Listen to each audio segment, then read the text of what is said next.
Hello, comrades. Welcome back to Jacob's Custom Gunworks. Today, I have two Smith & Wesson M&P pistols on the table today.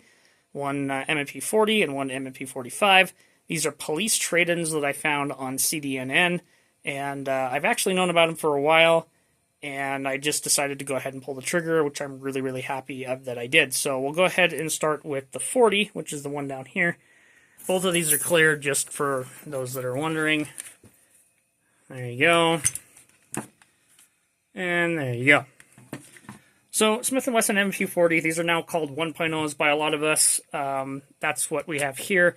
I got this from CDNN. They were on sale for $229.99, so about $230. This is what they had, what they called the very good to excellent condition, and I definitely received something right about in that category. Not much wear to speak of. There is a little bit of wear here and there, so you do see some wear on the takedown lever. Then, of course, some wear on the slide release on both sides, which is kind of going to go hand in hand with a duty gun, especially a police trade-in on this particular model. But everything else is in really good shape. The frame doesn't look like it's got any excessive wear on it. The barrel looks like it's in really good shape. The rifling's in outstanding shape for being a duty gun. Still really, really crisp, really good defining lines, which is great. The spring in the inside of this for the recoil spring is in really good shape. There's still a lot of tension there. Doesn't feel sloppy or anything like that, which is impressive. But yeah, just really excited about getting these because the price was just hard to beat. This particular one does have the stupid magazine safety in it. So, excuse me. If you take the magazine out, what happens is you can't pull the trigger. Well, you pull the trigger, but the gun won't go bang. So we'll have to address that at some point. You don't get a choice with the back straps with these, just so you know. They don't come with extra back straps. At least my versions didn't. This did come with the original Smith & Wesson M&P box, the blue box, or case, if you will. So it is what it is. And then one 15-round mag in this particular caliber. So, but it is what it is. They have two versions of these on their website. There's this one that I picked up, and then there's like one for $200. It's just the grading scale is what it is. The one for $200 does look like it may not have the stupid magazine safety in here, so that might be, if you're worried about that, that might be the way to go. But like I say, my particular one did, but it is what it is. For me, it wasn't really an excuse for me to buy a 40. I don't own anything in a 40 caliber. I'll be 100% honest. 40 caliber stuff is just not my cup of tea for the most part. I was kind of discouraged with a lot of 40s that I shot. They just weren't for me, and I just wasn't accurate with them, so I kind of brushed them off for a long time. Years later, I got to shoot other 40s from different friends and different coworkers and things like that, and I kind of caught on, and now that I understand a little more about the caliber, I kind of said, well, I should honestly own another one, so that was my excuse. The sights on these are night sights. They are factory M&P sights, both on the 40 and the 45.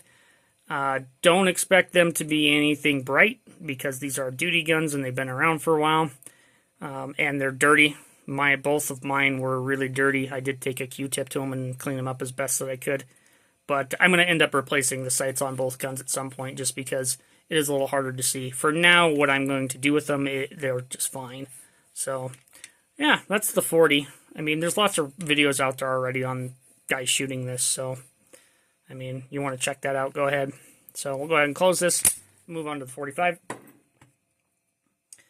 So here's the 45. This is honestly what I wanted in the first place. When I ordered these, I really wanted the 45. This is like $250 for the 45. This seems to be a little bit newer version of it. It does have the front scallops in the front, and then of course the back, which is pretty nice. The mentioned night sights, yep, same thing. And then, yep, same thing. It does not come with this solo fish red dot. That, of course, is from me. I've done a review on these already with the operator and the P30, and I just really liked them, so I ended up getting another one with the green laser. I think they got green, blue, red, and a couple of different other colors. But for $25, that's really hard to say no to. Again, with this one was rated between good and very good. I think I got a very good example. There is some wear here and there. There's a little bit of wear on the slide, which is kind of to be expected. There's a little bit there. And then on the slide release on the front side, or on the left side and the right side. There's wear there, but the takedown's not too bad. It's actually in better shape than the 40, which is pretty neat.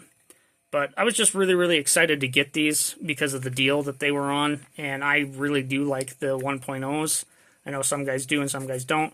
When the 2.0s first came out with their aggressive stipling in the grip, it was almost too much, and a lot of them that I had worked on when I was working retail, I ended up taking 1000 grit sandpaper to and then just smoothing them out a little bit, and that made them a lot more tolerable.